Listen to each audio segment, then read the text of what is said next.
आप सभी को गुप्ता क्लासेस मधुबनी में स्वागत है। हम सब 10th का जितना भी इम्पोर्टेंट क्वेश्चन साइंस का था उस सब को 1 से लेकर 35 तक कर चुके हैं और आगे इसी को 36 से स्टार्ट करेंगे। तो जो सब इस वीडियो को देखे हैं और अच्छा लगा है तो कमेंट में बताइएगा कि वीडियो ये सही चल रहा है। आप सब अगला क्वेश्चन यहाँ से स्टार्ट करते हैं। क्वेश्चन नंबर 36 में कह रहा है कि भारत में उत्पादित प्रत्यावर्ती विद्युत धारा आपकी आवृत्ति होती है। जो हम सब देखे होंगे कि धारा जो है ना, करंट जो है वो 2 प्रकार के होते हैं। कितने प्रकार के होते हैं? 2 प्रकार के। तो धारा जो है सो कितने प्रकार के होते हैं? 2 प्रकार के। कौन कौन होता है? एगो होता है प्रत्यावर्ती धारा, प्रत्यावर्ती विद्युत धारा एगो हो गया विद्युत धारा, दूसरा हो गया दिष्ट धारा, इनको बोलते हैं डायरेक्ट करंट,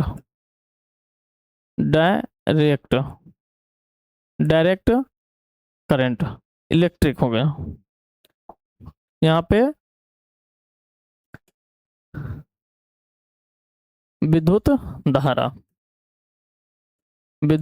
धारा तो ये हो जाएगा डायरेक्ट इलेक्ट्रिक करंट।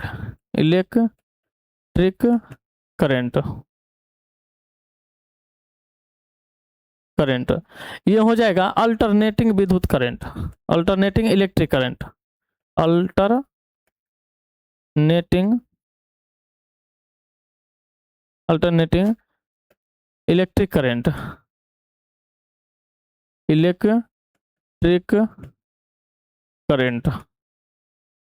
धारा कितने प्रकार के हैं? 2 प्रकार के हैं। कौन कौन है? प्रत्यावर्ती धारा और दिष्ट धारा, जिसको हम बोलते हैं अल्टरनेटिंग करंट और डायरेक्ट करंट। तो देखिए अल्टरनेटिंग करंट का जो होता है ना, आवृत्ति जो होता है ना, कितना होता है? 50 हर्ट्ज। कितना होता है? हमारे भारत में कितना होता है? 50 हर्ट्ज पे काम किया जाता है। कितना पे? तो ऑप्शन नंबर कौन सा हो जाएगा इसमें? ऑप्शन नंबर डी हो जाएगा। कितना हो जाएगा? Option number D. तो 36 नंबर क्वेश्चन का ऑप्शन आंसर हो जाएगा डी नंबर। चलिए क्वेश्चन नंबर चलते हैं अगला 37 पर।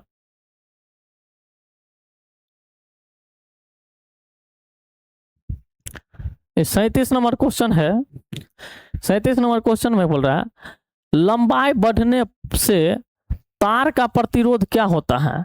जब जो तार सब हम सब देखते होंगे कि शादी विवाह में तार सबको देखते हैं कि एक स्थान से दूसरे स्थान लंबा लंबा दूर तक लेके जाते हैं तार को। तो यही बोला जाता है कि लंबाई जो है ना, तार का लंबाई जब बढ़ेगा तो प्रतिरोध क्या होगा? देखिए क्या सब है ऑप्शन। एगो है घटता है, बढ़ता है, कोई परिवर्तन नहीं होता, इनमें से कोई नहीं। तो आप सब कमेंट में बताइए इनका आंसर क्या होगा। तो देखिए लंबाई बढ़ने से तार का जो प्रतिरोध है ना वो क्या होगा? बढ़ेगा। और घटने से क्या होगा? घटेगा। जब तार क्या होगा? तार का लंबाई जो है ना, लंबाई अगर बढ़ेगा तो क्या होगा? इसका प्रतिरोध भी क्या होगा? बढ़ेगा। प्रतिरोध भी बढ़ेगा। यानी ये हो गया कि लंबाई जो है ना वो डायरेक्टली प्रोपोर्शनल हो जाएगा किसका? प्रतिरोध का। अगर लंबाई बढ़ेगा तो क्या होगा? प्रतिरोध बढ़ेगा। और लंबाई अगर घटेगा तो प्रतिरोध क्या होगा? घटेगा। लंबाई अगर बढ़ेगा तो प्रतिरोध बढ़ेगा और घटेगा लंबाई तो क्या होगा? प्रतिरोध घटेगा। तो देखिए ये इसका डायरेक्टली प्रोपोर्शन हो गया। ये अगर बढ़ रहा है तो ये भी बढ़ेगा ना। तो देखिए इसका ऑप्शन में कौन सा हो जाएगा? ऑप्शन नंबर बी हो जाएगा। कौन सा हो जाएगा? तार के लंबाई में क्या होगा? अगर लंबाई बढ़ा रहे हैं तो प्रतिरोध भी क्या होगा? बढ़ेगा। चलिए इसका कौन सा आंसर हो जाएगा? B number. चलिए अगला क्वेश्चन है 38 नंबर।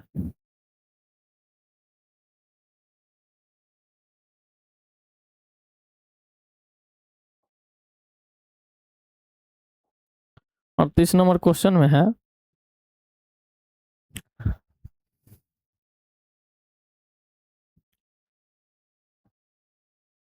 38 नंबर क्वेश्चन है। देखिए आप सब पढ़िए। देखिए क्या है 38 नंबर।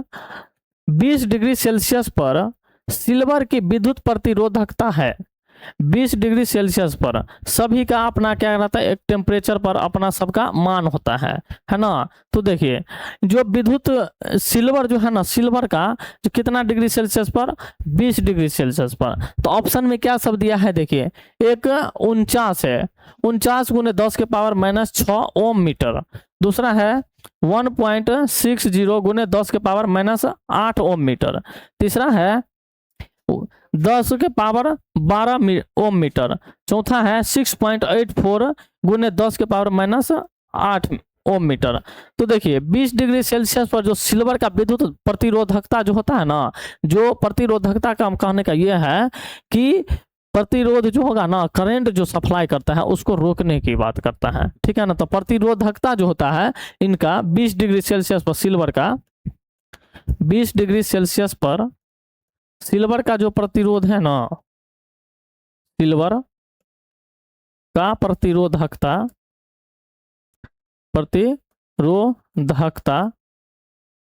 प्रतिरोधकता होता है 1.6 गुने 10 के पावर माइनस 8 ओम मीटर होता है, ओम मीटर होता है। तो देखिए ये कितना डिग्री सेल्सियस पर, 20 डिग्री सेल्सियस पर है।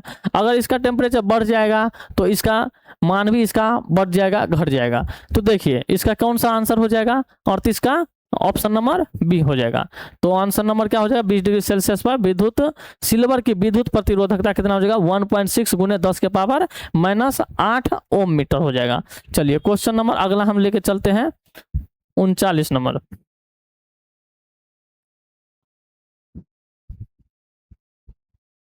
39 नंबर क्वेश्चन है, देखिए पढ़िए आप सब। बोला जीवाश्म ईंधन के जलने पर कौन सी गैस मुक्त नहीं होती है। तो देखिए जब जीवाश्म आप सब जानते होंगे कि जीवाश्म ईंधन कैसे बनता है, कि बहुत सालों, हजारों साल के क्या होता है, जब पेड़ पौधा सब क्या होता है, जब अंदर में जब भूकंप सब आता है या कुछ भी हुआ तो क्या होता है, यह पदार्थ को क्या होता है नीचे दब जाने से क्या होता है, यह जीवाश्म बनता है। और इसके अंदर से जो हम लोग का ईंधन के रूप में प्राप्त होता है उसी को बोलते हैं जीवाश्म ईंधन।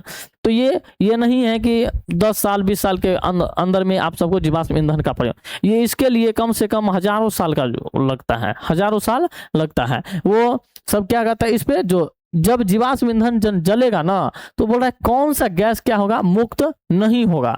तो देखिए ऑप्शन सब दिया है, ऑक्सीजन है, एगो कार्बन डाइऑक्साइड गैस है, सल्फर डाइऑक्साइड है, इनमें से कोई नहीं। तो आप सब कमेंट में बताइए कि यह इसका आंसर क्या होगा।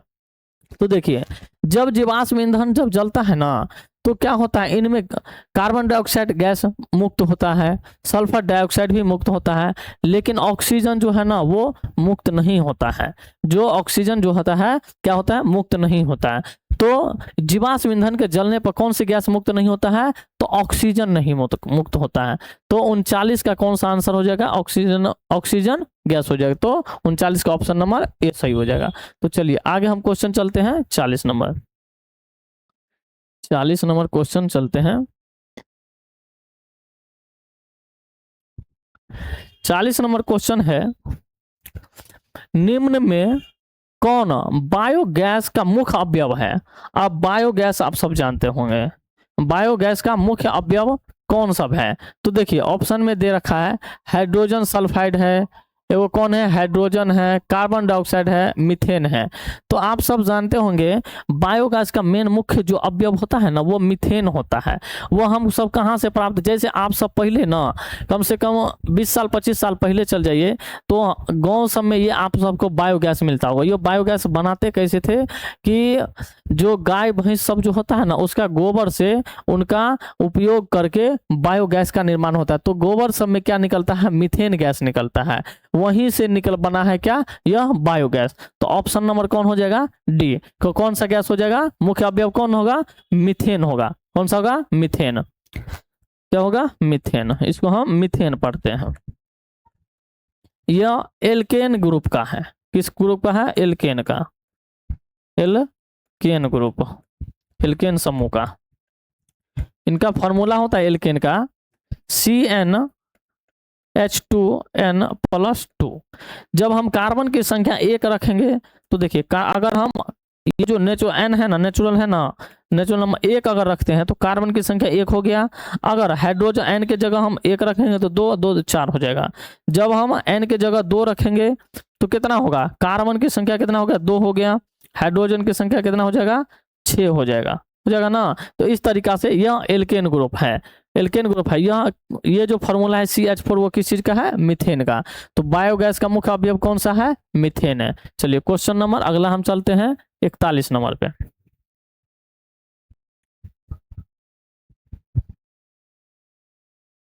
41 नंबर क्वेश्चन में देखिए आप सब बोल रहे हैं वर्ग 13 से 18 तक वाले तत्व कहलाता है। तो देखिए क्या सब है, वर्ग 13 से 18 तक वाले तत्व क्या कहलाते। देखिए एगो दिया है डी ब्लॉक, कौन सा ब्लॉक है, डी ब्लॉक। एक पी ब्लॉक, एगो एस ब्लॉक, एक एफ ब्लॉक। तो आप सब जो आवर्त सारणी पढ़े होंगे है ना, आधुनिक आवर्त सारणी जो हम सब पढ़ते हैं ना, तो देखिए आधुनिक आवर्त सारणी अभी का जो है कौन दिए है, मौज लेने, कौन दिए है, मौज लेने। इसी के आधार पर अभी हम सब काम करते हैं। तो देखिए आवर्त सारणी में, आवर्त सारणी इस रूप से बना होता है। देखिए आवर्त सारणी इस रूप से बना होता है।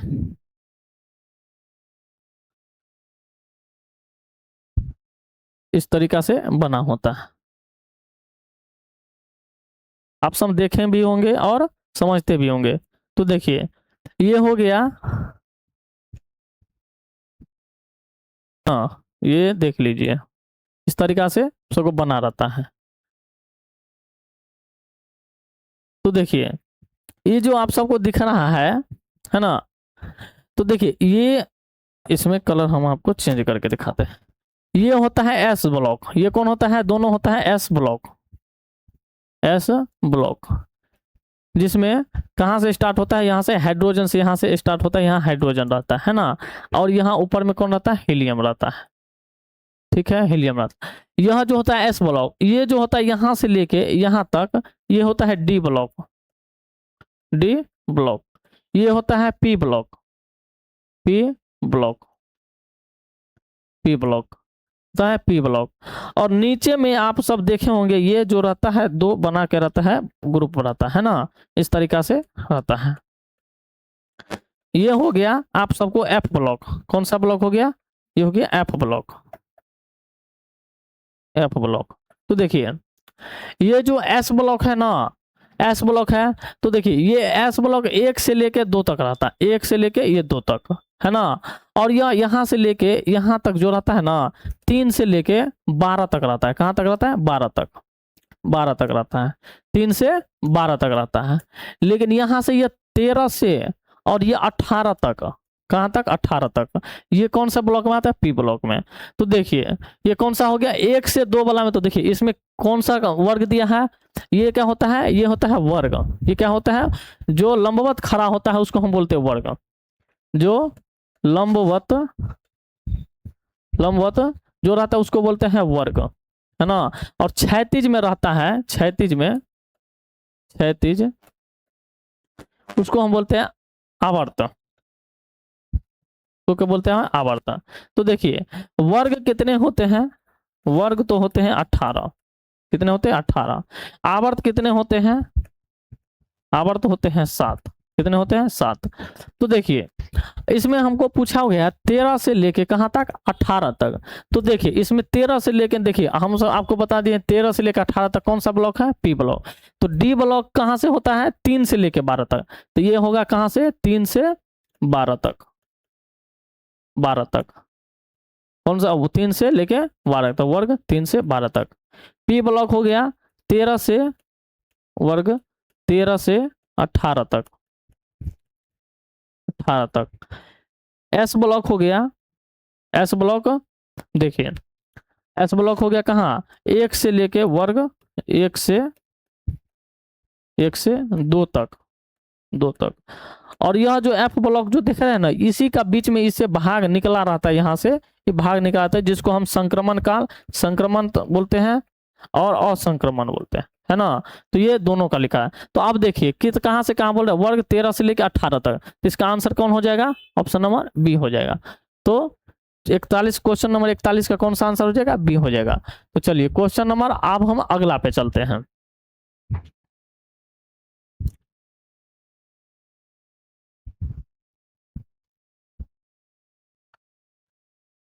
क्वेश्चन नंबर 42 में है, निम्नलिखित में किस तत्व में संयोजी इलेक्ट्रॉनों की संख्या सबसे अधिक है?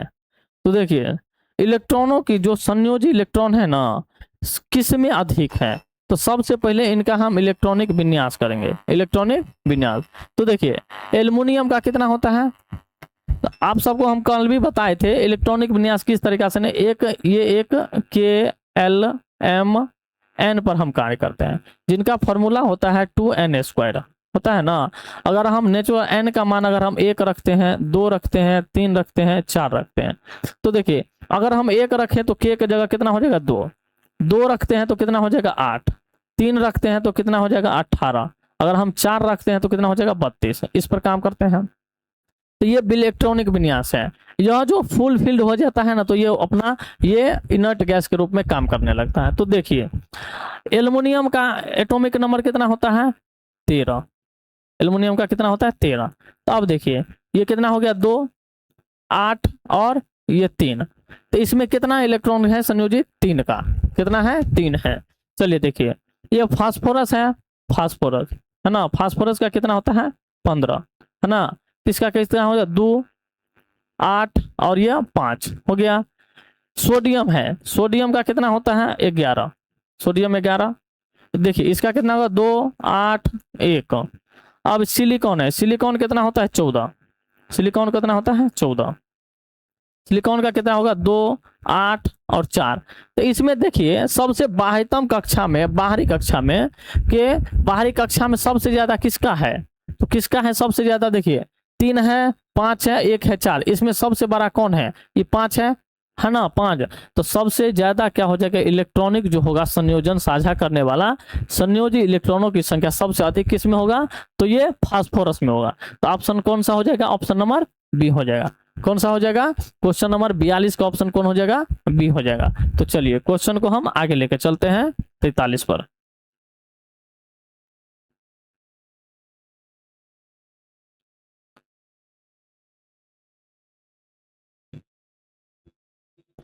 तैतालीस नंबर क्वेश्चन देखिए, 43 नंबर है, निम्न में कौन सा ऊर्जा का प्रदूषक मुक्त स्रोत है? ऊर्जा का जो प्रदूषण है ना, मुक्त स्रोत है। कहने का मतलब यह है कि ऊर्जा प्रदूषण मुक्त, कहने का मतलब ऊर्जा जिससे हम अगर लेंगे ना, ऊर्जा हमें जिससे प्राप्त होगा उसमें क्या होना चाहिए? प्रदूषण नहीं होना चाहिए। तो प्रदूषण मुक्त, अगर प्रदूषण युक्त रहता तो इसका मतलब ये है कि ऊर्जा के हम जो ऊर्जा प्राप्त हो रहा है उसमें प्रदूषण की मात्रा है। लेकिन मुक्त का मतलब कह रहा है कि जिसमें ऊर्जा हमें प्राप्त हो जाए जहां से, उसमें क्या होना चाहिए? प्रदूषण नहीं होना चाहिए। तो देखिए ऑप्शन नंबर किस में है? सौर ऊर्जा। एगो क्या है? सौर ऊर्जा। एगो है जल विद्युत ऊर्जा, एगो पवन ऊर्जा। तो सौर ऊर्जा देखते हैं, सोलर प्लेट सब हम सब लगाते हैं, उसमें क्या प्रदूषण में होता है? नहीं होता है। तो ये हो जाएगा, ये भी होगा, ये होगा। देखिए जल विद्युत ऊर्जा, जब हम जब बिजली का उत्पादन करते हैं तो ये टरबाइन के माध्यम से, पानी जब प्रेशर पड़ता है टरबाइन के माध्यम से घूमता रहता है तो वहां से बिजली उत्पादन। तो यहाँ भी क्या होता है? हमें प्रदूषण नहीं मिलता है। पवन ऊर्जा, आप सब पवन ऊर्जा का ज्यादा देखने को मिलता होगा डेनमार्क में। कहाँ मिलता होगा? डेनमार्क में, है ना। तो पवन ऊर्जा ये पंखी वाला जो होता है, पंखा से चलता रहता है, वो क्या होता है? पवन ऊर्जा। तो पवन ऊर्जा में भी क्या होगा? ये प्रदूषण मुक्त होता है, प्रदूषण मुक्त होता है। तो देखिए सभी में प्रदूषण मुक्त होगा, तो इसका आंसर कौन हो जाएगा? ऑप्शन नंबर डी हो जाएगा। इसमें ऑप्शन नंबर डी हो जाएगा। तो 43 नंबर क्वेश्चन का कौन सा हो जाएगा? डी। चलिए 44 नंबर क्वेश्चन अगला।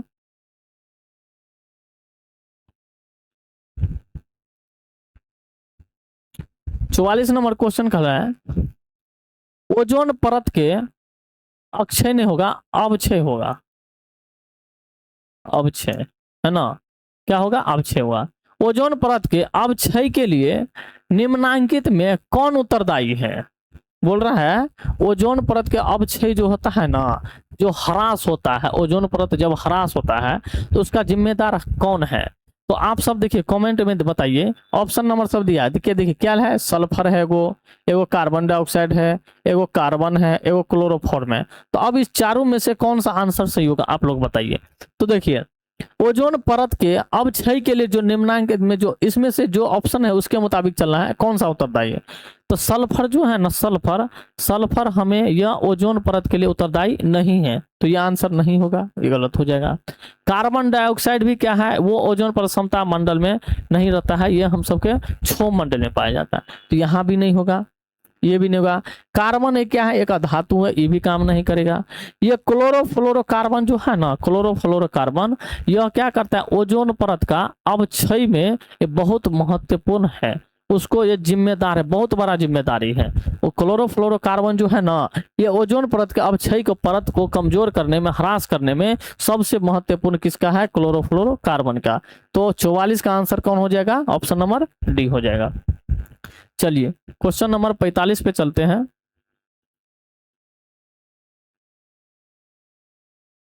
45 नंबर क्वेश्चन है, आहार नहीं होगा, आहार होगा, क्या होगा, आहार, आहार होगा। आहार और पैन किस राज्य की जल संग्रहण व्यवस्था है। पैन जो है ना, पैन आप सब बिहार का एक जिला जानते होंगे, मधुबनी जिला, मधुबनी जिला जो क्या है, मिथिलांचल है।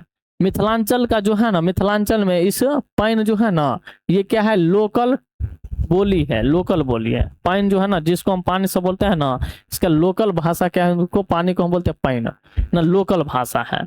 तो देखिए आहार और पैन जो है ना, किस राज्य की जल संग्रहण का व्यवस्था है। तो जल संग्रहण, आहार बिहार में सब में क्या होता है कि भोजन का स्टोर करके रख लेता है, पानी का भी स्टोर करके रख लेता है ना। तो ये बोल रहा है जल संग्रहण की व्यवस्था वो कहाँ पे है, तो उत्तर प्रदेश में नहीं है, ये महाराष्ट्र में भी नहीं है ना, ये मध्य प्रदेश में नहीं है, यह कहाँ है, यह बिहार में है। कौन है, आहार और पानी जो है किस राज्य की जल संग्रहण की व्यवस्था है, बिहार राज्य की। कौन सी राज्य की है, बिहार राज्य की। चलिए अगला क्वेश्चन हम देखते हैं, क्वेश्चन नंबर 46 पे।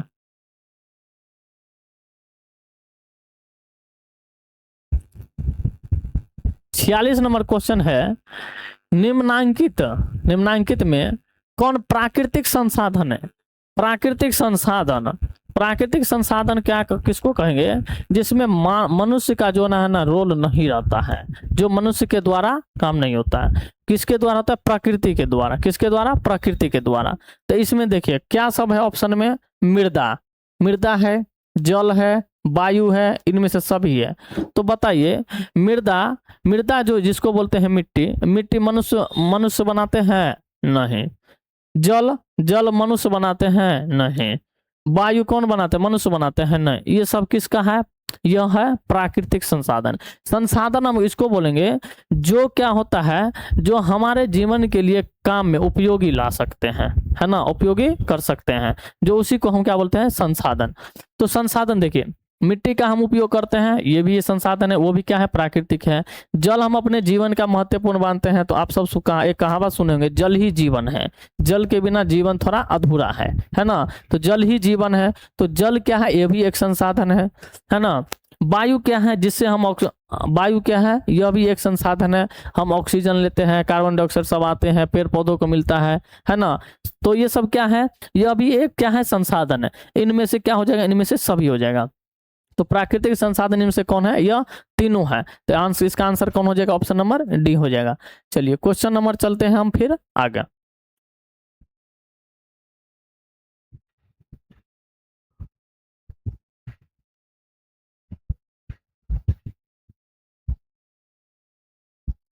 क्वेश्चन नंबर 47 कह रहा है, निम्नांकित में वनों पर आधारित उद्योग कौन सा है। तो वन पर आधारित उद्योग कौन सा है, देखिए एगो है लाख उद्योग, एगो है कागज उद्योग, एगो लकड़ी उद्योग, इनमें से सभी। तो देखिए लाख उद्योग जो है ना, लकड़ी से ही सब बनता है। किससे बनता है, लकड़ी, वनों को काट करके, पेड़ पौधों सबके काट करके, ये से लाख उद्योग बनाता है, फैक्ट्री लगाते हैं। कागज उद्योग देखोगे हम सब जो किताब सब पढ़ते हैं, कॉपी सब खरीदते हैं ना, यह किस चीज से बना होता है? पेड़ से ही बना होता है। किससे बना होता है? पेड़ पौधा सबसे बना होता है। तो ये भी क्या होगा? वनों से होगा, वनों पर आधारित है। देखिए लकड़ी उद्योग, लकड़ी उद्योग में क्या सब है? देखते कुर्सी हो गया, टेबल हो गया, पलंग हो गया, ये सब क्या है? लकड़ी के द्वारा बना गया है ना। फर्नीचर का जितना भी काम है सब किससे बना गया है? लकड़ी के से बनाया गया है। तो देखिए इनमें ये सब तीनों जो है ना, लकड़ी वनों पर ही आधारित है। किस पे आधारित है? वनों पे आधारित है। तो इसका आंसर कौन हो जाएगा? ऑप्शन नंबर कौन हो जाएगा? डी हो जाएगा। क्या हो जाएगा? डी। चलिए क्वेश्चन नंबर चलते, इसका देखिए कागज समय हो जाए, किताब कॉपी सब, किताब है ना, कॉपी है ना, इसमें हो जाएगा फर्नीचर का जितना भी सामान है, फर्नीचर का है ना, फर्नीचर सब, फर्नीचर सामान तो क्या हो जाएगा? इसमें आ जाएगा ये वनों में, तो इसमें सब हो जाएगा। चलिए क्वेश्चन नंबर 48 पे चलते हैं।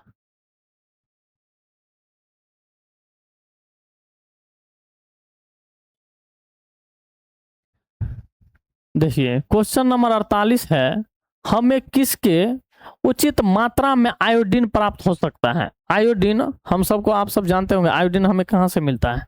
नमक से। कहाँ से मिलता है? नमक। तो नमक पे भी लिखा रहता है आयोडीन युक्त रहता है ना।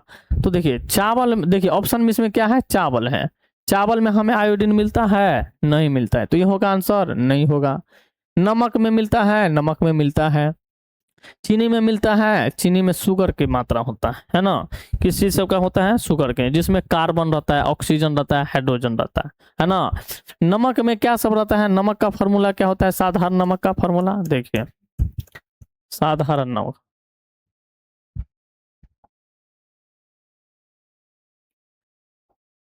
साधारण नमक का, साधारण नमक क्या होता है? फॉर्मूला NaCl, सोडियम क्लोराइड, ठीक है ना। चीनी का फॉर्मूला क्या होता है? C12H22O11। ये किसका फॉर्मूला है? चीनी का फॉर्मूला है ना। ये किसका फॉर्मूला है? चीनी का। तो देखिए इसमें सोडियम क्लोराइड है, तो साधा नमक, आयोडीन कहाँ से प्राप्त होता है? हमें नमक से प्राप्त होता है। तो 48 नंबर क्वेश्चन का कौन सा आंसर हो जाएगा? ऑप्शन नंबर बी आंसर हो जाएगा। चलिए क्वेश्चन नंबर चलते हैं अगला।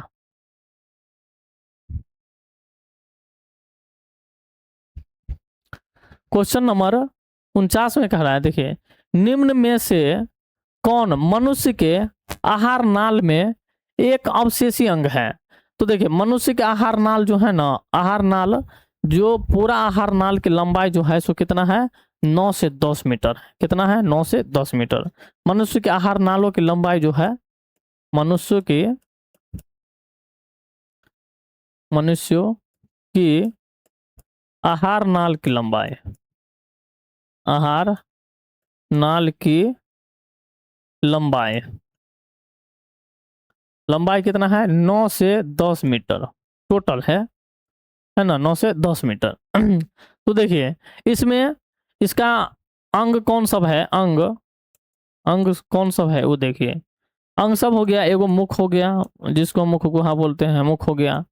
ग्रासनी हो गया, ग्रासनी, एगो ग्रास नली, ग्रास नली, ग्रास नली क्या हो गया?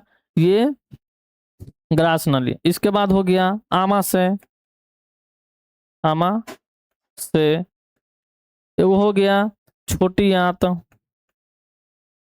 छोटी आंत, बड़ी आंत, बड़ी आंत, बड़ी आंत। इसके बाद एनस यानी गुद्दा, गुद्दा। तो देखिए इसमें कौन कौन सा ऑप्शन दिया है? देखिए अपेंडिक्स, कोलोन, सिक्कम, रेक्टम। ये कोलोन, सिक्कम, रेक्टम जो है ना, किसका भाग है? ये बड़ी आंत का भाग है, बड़ी आंत के प्रकार है। बड़ी आंत के क्या है? ये भाग है, के भाग है। बड़ी आंत के भाग कितने होते हैं? 3 भाग होते हैं। कौन कौन? कोलोन, सिक्कम और रेक्टम। कौन कौन सा भाग होता है? 3 भाग। कौन कौन? कोलोन, सिक्कम और रेक्टम। यह जो अपेंडिक्स है ना, यह आहार नाल के क्या है? अवशेषी अंग है, इसको जरूरत नहीं है। क्या है? अवशेषी अंग है। है ना, कौन सा है, यह अवशेषी अंग है। तो इसमें कौन सा ऑप्शन हो जाएगा, ऑप्शन नंबर ए हो जाएगा। चलिए क्वेश्चन नंबर चलते हैं हम आगे 50 पे।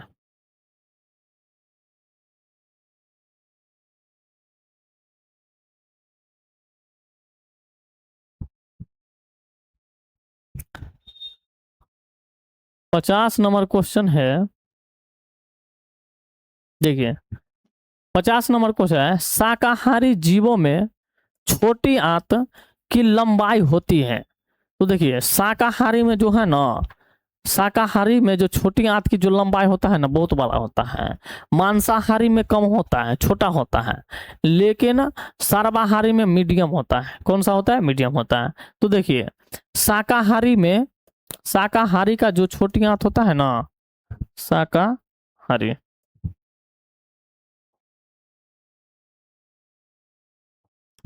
शाकाहारी की, शाकाहारी की छोटी आंत, शाकाहारी की छोटी आंत बहुत बड़ा होता है। क्या होता है, बहुत बड़ा होता है। मांसाहारी का छोटा होता है, मांसाहारी, मांसाहारी की छोटी आंत क्या होता है, छोटी आंत छोटा होता है, का छोटा होता है। सर्वाहारी का, सर्वाहारी, सर्वाहारी की छोटी आंत, सर्वाहारी की छोटी आंत जो होगा क्या होगा, मीडियम होगा। आंत क्या होगा, मध्यम का होगा, मध्यम होगा। क्या होगा, मध्यम होगा। तो आप सब देख लीजिए, इसके मुताबिक आप सब आंसर दीजिए, कौन सा होगा, छोटी होगा, मध्यम होगा या अधिक लंबी होगा, इनमें से कोई नहीं होगा। तो कौन सा आंसर हो जाएगा बताइए। अंश का आंसर शाकाहारी में कौन सा हो जाएगा, बहुत बड़ा, यानी बहुत बड़ा यानी बहुत लंबी हो जाएगा। ये किसका है, शाकाहारी, ये है मांसाहारी का, है ना, मांसाहारी, है ना, ये सर्वाहारी, सर्वाहारी, और ये हो गया शाकाहारी, शाकाहारी, शाकाहारी। तो 50 नंबर क्वेश्चन का हो जाएगा आंसर नंबर सी हो जाएगा। चलिए तो आज हम सब यहीं तक क्वेश्चन को रखेंगे, और आप सबको यह वीडियो अगर अच्छा लगे तो लाइक और सब्सक्राइब कर दीजिएगा, और कमेंट में बताइएगा कि यह क्वेश्चन अच्छा लग रहा है। तो आप सबको धन्यवाद। चलिए।